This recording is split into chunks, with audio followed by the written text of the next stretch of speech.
Hi, my name is Lindsay Ackerst and I'm with the Vancouver Aquarium Marine Mammal Rescue Society. We have 2 sea otter pups in our care right now.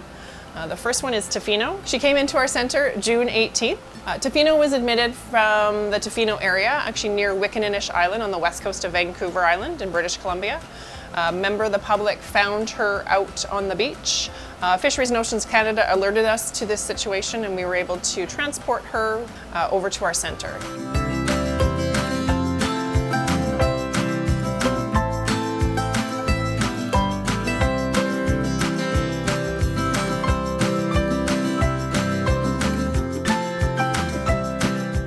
Otter pups can be separated from their mums for a variety of different reasons. Sometimes weather issues, if there's a storm that comes along, they may get separated.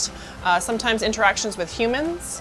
In the case of Tofino, she was found in an area that there were no other otters around and orcas were observed the night before. So it was potentially, or presumed that potentially that was why she was alone on the beach. Tofino has received around-the-clock care since she was admitted to the center. When she came in, she was dehydrated, a little malnourished, but she took to the bottle really well. We were able to give her fluids, and she maintained her glucose levels really well, which was good.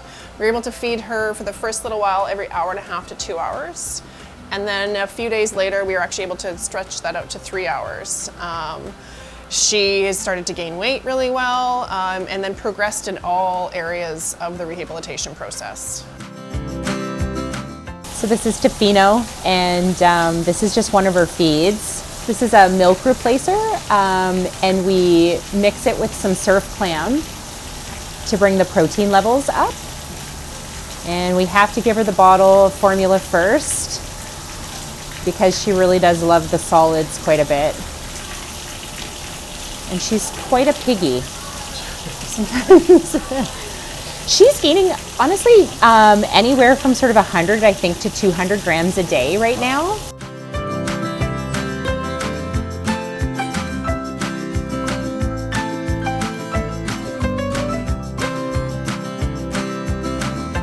Our second otter that we have on site is Luna. It's actually a really neat story because it ties in basically our center and the importance of our volunteers and our volunteer program. A past volunteer was actually hiking and camping on a small island on the west coast of Vancouver Island called Vargas Island, and they heard what they thought was a bird. And they went down the beach, couldn't quite see any birds, but when they noticed that there was this tiny little fur ball and just kind of floating in the water's edge, she knew exactly what to do. They had to go and try to find cell service, and they got a hold of us right away. We were able to get a hold of fisheries and coordinate exactly what we needed to do. They stuck around for a little while, made sure that there was no other otters in the area for a couple of hours, and then once they sent pictures to us, we knew that we had to bring her in. We were able to get a flight with Sea Air and charter over, and we had her back here on site after our volunteer hiked across the island, met up with a water taxi who went straight into Tofino where they met us at the float plane. Luna, which her name actually comes from the beach that she was found on, was kind of a crescent shape, so a moon shaped.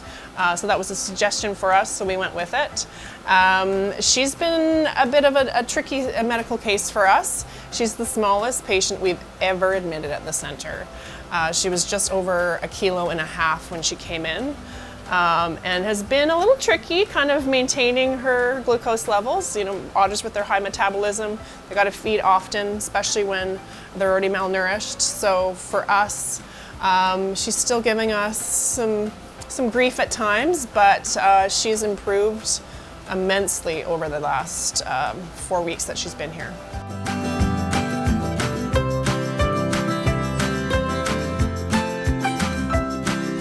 Neonatal otters, when they come into human care or rehabilitation, it's very hard to release them back out into the wild. They receive 24-hour care for a minimum of 4 to 6 months. They be with their mom for that amount of time too, learning how to groom, learning how to forage. So for us here at the center, we're not able to teach those animals how to avoid predation. when they're out in the wild. And because there's so much hands-on care, they do get quite habituated to humans, so it makes it very difficult to be releasable. There are a few programs within California who do surrogacy programs. Obviously that's something that we would love to do one day, but at this time it's very resource intensive. We're just happy to obviously be able to get the otters through the rehabilitation process at this time.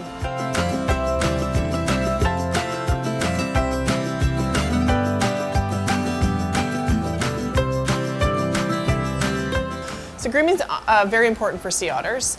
Unlike many other marine mammals, they don't have that blubber. They have a very dense coat that they need to groom and keep warm, or so that they can keep warm in the chilly waters of the Pacific Ocean. So for these guys, we have to groom them because their mom would be grooming them for the first little while. And then they start, it's like a natural thing, their little paws start moving. They're not very efficient at it for the first little while, but obviously encouraging them. We do use blowers to kind of blow air at the base of their fur, just like their mom would, or the adults do when they are actually grooming. And just moving that moisture away from the fur to keep it dry. It's very labor intensive. We usually have 1 or 2 people doing that. I can't remember how many hours a day, but when they first come in, it's quite often.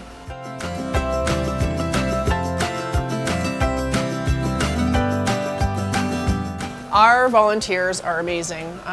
We have right now on site during the day 30 to 40 volunteers each and every day.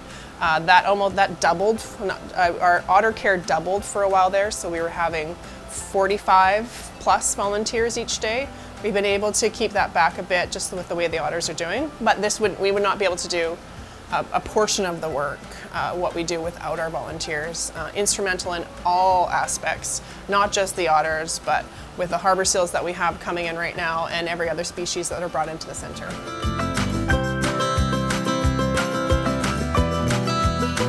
Around-the-clock care is quite challenging in many different ways, obviously. We are already in full swing here at the rescue center with harbor seals on site. So we've already got a full staff running with that 15 plus hours a day. So to add 24 hours with a separate staff has been quite challenging, obviously, for us. But at the same time, very fortunate that even when it's 3 in the morning and you're working with these animals and you're tired and you've had a long day, they're pretty cute. So it kind of makes up for it.